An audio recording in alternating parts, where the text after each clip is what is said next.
So let's see the statement of profit prior and after incorporation.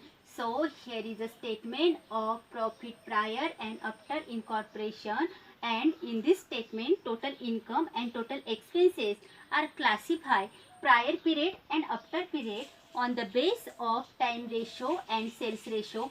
So let's see, number first is income. So here is a gross profit, and gross profit total amount is 3,10,000, and gross profit are classified on the base of sales ratio. So in this problem sales ratio is 3 into 7. So prior period amount to rupees 93,000 and after period amount to rupees 2,17,000. So total of income 3,10,000, prior period total 93,000 and after period total rupees 2,17,000. So next see expenses. Insurance. Insurance are classified on the base of time ratio, and here time ratio is 1 into 2. Total amount is rupees 6,000 and prior period amount to rupees 2,000 and after period amount to rupees 4,000. Next one is rent and taxes. Rent and taxes are classified on the base of time ratio. Time ratio is 1 into 2. Total amount to rupees 24,000 and prior period amount to rupees 8,000 and after period amount to rupees 16,000. Next one is electricity charges. So electricity charges are classified which ratio? So here is the ratio is time ratio, and time ratio is 1 into 2. Total amount to rupees 4,800, prior period amount to rupees 1,600 and after period amount to rupees 3,200. Next one is salary. So salary is also classified which ratio? Time ratio, and time ratio is 1 into 2. Total amount is here 72,000 and prior period amount to rupees 24,000 and after period amount to rupees 48,000. Director fees.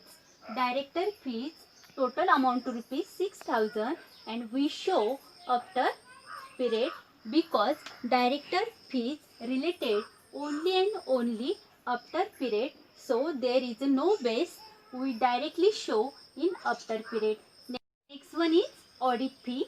Audit fee is related prior period, also related after period, and some students are show in prior period, some are show in after period, but it's better to write in after period, and also it's better to write in footnote after completed this statement.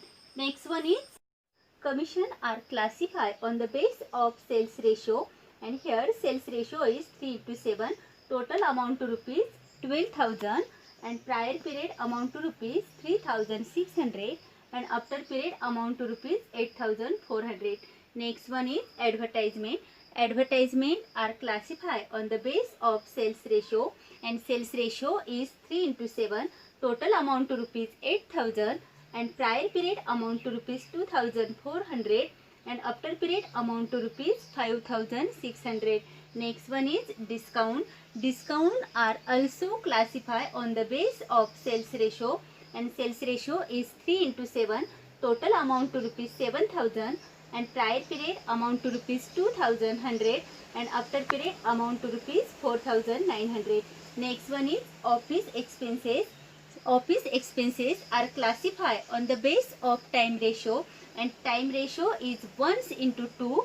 Total amount to rupees 15,000 and prior period amount to rupees 5,000 and after period amount to rupees 10,000. Next one is carriage outward. Carriage outward are classified which ratio? Also sales ratio, and sales ratio is 3 into 7. Total amount to rupees 6,000, prior period amount to rupees 1,800 and after period amount to rupees 4,200. Next one is bank charges. Bank charges are classified time ratio, and time ratio is 1 into 2. Total amount to rupees 14,000 and prior period amount to rupees 4,666 and after period amount to rupees 9,334. Next one is preliminary expenses. preliminary expenses total amount to rupees 13,000, and we directly show in after period there is no base. Next one is bad debts. Bad debts are classified sales ratio, and sales ratio is 3:7. Total amount to rupees 4,000, and prior period amount to rupees 1,200, and after period amount to rupees 2,800. So total income minus total expenses. So here is total amount of net profit 1,15,000, and total amount of prior period 36,634, and total amount of after period 78,366. So here is a capital profit and here is a revenue profit. I hope all students understand